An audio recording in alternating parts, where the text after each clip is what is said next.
4.1 question number 6.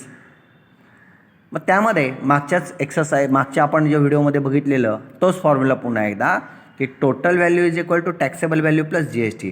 Taxable value कुणाला म्हणतात तर कर न आकारता, कोणत्या पद्धतीचा टॅक्स न आकारता जी वस्तूची किंमत असते त्याला टॅक्सेबल व्हॅल्यू म्हणतात. मग गिरायकाला ती किंमत कितीला पडते, टोटल व्हॅल्यू म्हणजे काय, गिरायकाला प्रत्यक्षात मिळालेली किंमत. मग ती कशी, त्याच्यावर टॅक्सेबल व्हॅल्यूवर GST कॅल्क्युलेट करतात, बरोबर आहे, आणि मग तो GST त्याच्यात मिळवतात, टॅक्सेबल व्हॅल्यूमध्ये GST मिळवतात आणि मग टोटल व्हॅल्यू. म्हणजे उदाहरणार्थ एखादी वस्तूची टॅक्सेबल किंमत 500 असेल आणि 50 रुपये त्याच्यावर GST असेल तर प्रत्यक्ष दुकानदाराला त्या गिरायकाला 500 अधिक 50 म्हणजे 550ला टोटल व्हॅल्यू. ठीक आहे. म्हणजे उदाहरणार्थ GST हा टॅक्सेबल व्हॅल्यूवर कॅल्क्युलेट करतात. समजा GSTचा दर 10% असेल तर 500चे 10% हे तुम्हाला कॅल्क्युलेट करावं लागतील आणि मग टोटल व्हॅल्यू त्याची द्यावी लागेल. लक्षाला, म्हणजे टोटल व्हॅल्यू म्हणजेच विथ GST असते आणि टॅक्सेबल व्हॅल्यू ही प्रत्यक्ष त्या वस्तूची किंमत असणार आहे. ठीक आहे, दोघांमधला फरक लक्षात घ्या. आणि मग आता क्वेश्चन नंबर 6कडे आपण जाऊया. क्वेश्चन नंबर 6मध्ये त्यांनी पुन्हा एकदा बघा काय दिलेलं आहे की ACची 1.5 टन AC आहे, बरोबर आहे. मग the cost of AC supply is ₹51,200 with GST, बरोबर. ACची किंमत 51,200 विथ GST म्हणजे ती टोटल व्हॅल्यू आहे. टोटल व्हॅल्यू त्यांनी दिलेली आहे. ठीक आहे. आणि पुढे the rate of CGST of AC is 14%.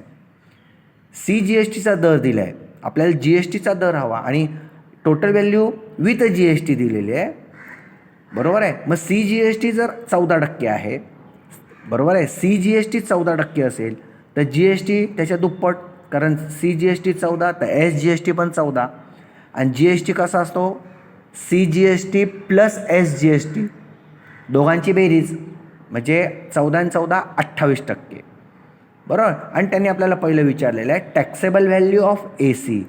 Taxable value दिलेली नाही. मग तुम्हाला मागाच्या घंट्यात मी सांगितलं होतं टॅक्सेबल व्हॅल्यू देत नाही तेव्हा X पासून सुरुवात करावी. पण तत्पूर्वी पहिल्या 2 प्रश्नांचं आपण उत्तर सुरुवात करूया. मग पहिल्यांदा द रेट ऑफ CGST त्यांनी दिलेलं आहे तो लिहूया. The rate of CGST on AC is equal to 14%, हे त्यांनी दिलं आहे. मग CGSTचा 14% तर परत एकदा the rate of SGST on AC तो पण किती, तर 14%, कारण दोन्ही सारखे असतात, बरोबर आहे. देअरफॉर GSTचा किती असणार आहे रेट, तर GST बरोबर किती, तर हे दोघांची बेरीज that is 14% plus 14% is equal to 28%. ठीक आहे. मग देअरफॉर रेट ऑफ GST इथे लिहूया होतं rate of GST, therefore rate of GST बरोबर हे 14%, इथे CGST प्लस SGST लिहू शकता. मी डायरेक्ट लिहिले 14% आणि 14% 28% झाले. म्हणजे GSTचा दर 28%, म्हणजे आपल्या पहिल्या 2 प्रश्नांची उत्तरं मिळाली. रेट ऑफ SGST 14%, दुसऱ्या प्रश्नाचं उत्तर रेट ऑफ GST 28%. ठीक आहे. आता क्वेश्चन नंबर 3 त्यांनी त्यातला रोमन आकडा आहे की find the taxable value of AC. मग टॅक्सेबल व्हॅल्यू आपल्याला दिलेलं नाही, बरोबर आहे. आणि मग नंतर विचारलं आहे GST पण फाइंड आउट करा, बरोबर. GST आपल्याला मिळेल, GST किती 28%, पण 28% कुणाच्या, टॅक्सेबल व्हॅल्यूच्या 28%. मग टॅक्सेबल व्हॅल्यूज तुम्हाला माहीत नाही, मग ते X मानणार जसं मागाच्या गणितामध्ये. म्हणजे इथे सुरुवातच let taxable value of AC is equal to ₹X मानली. टॅक्सेबल व्हॅल्यू किती मानली आपण, ₹X. रेट ऑफ GST परत एकदा लिहूया, रेट ऑफ GST हा किती आहे, 28%, बरोबर आहे. म्हणून काय करणार आपण, Xचे टोटल व्हॅल्यू काढणार. मग टोटल व्हॅल्यू टोटल व्हॅल्यू काय करतो आपण, त्या ठिकाणी GST कसा काढणार, तर GST बरोबर टॅक्सेबल व्हॅल्यूच्या 28%, मागच्या गणितात केल्याप्रमाणे. GST कसा, टॅक्सेबल व्हॅल्यू Xचे 28% काढणार. म्हणजेच कसं किती येणार आहे, GST is equal to 28X upon 100. ठीक आहे. And total value of AC is equal to ₹51,200. ठीक आहे, 51,200 ही त्याची टोटल व्हॅल्यू आहे.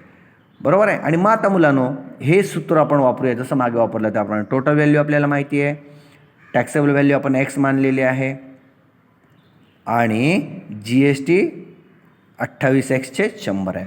मग इथे फॉर्म्युला लिहूया वरचाच. नाव total value is equal to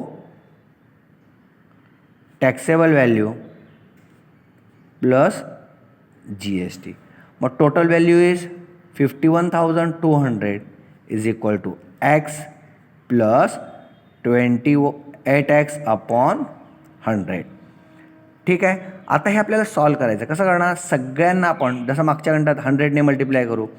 म्हणून मग इथे वाक्य लिहा तुम्ही, मल्टिप्लाइंग बाय 100 किंवा multiplying both the side by 100. समीकरणाच्या दोन्ही बाजूस 100ने गुणू असं वाक्य लिहा. म्हणजे 100 कंसात 51,200 is equal to 100X plus 100 bracket 28X upon 100.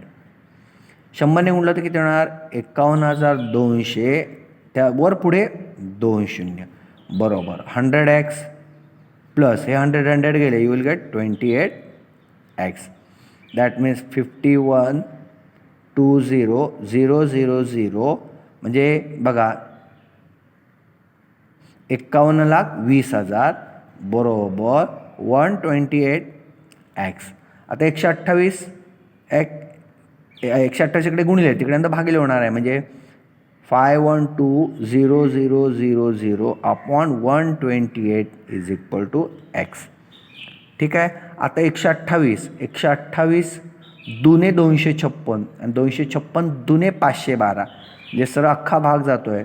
तुम्ही होतं 64चा किंवा 4चा किंवा 8चा भाग देऊन तुम्हाला करता येईल. 128 चौक 512 4 वर 4 शून्य 4 वर 4 शून्य इज इक्वल टू X. मग X म्हणजेच काय? Taxable value. Therefore taxable value of AC is equal to ₹X होती. X म्हणजेच किती आलं? 40,000. 40,000 ही काय आली? त्या ACची टॅक्सेबल व्हॅल्यू. मग taxable value of AC is ₹40,000 आहेत. बरोबर.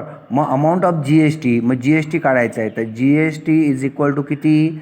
तर 40,000चे किती टक्के काढायचे आपल्याला? 28%. बघा पुन्हा एकदा GST कसं काढणार आपण? तर टॅक्सेबल व्हॅल्यूच्या 28% म्हणजे 40,000चे 28%. ठीक आहे. म्हणजे 40,000 गुणिले 28/100. हे 2 शून्य कॅन्सल, हे 2 शून्य कॅन्सल.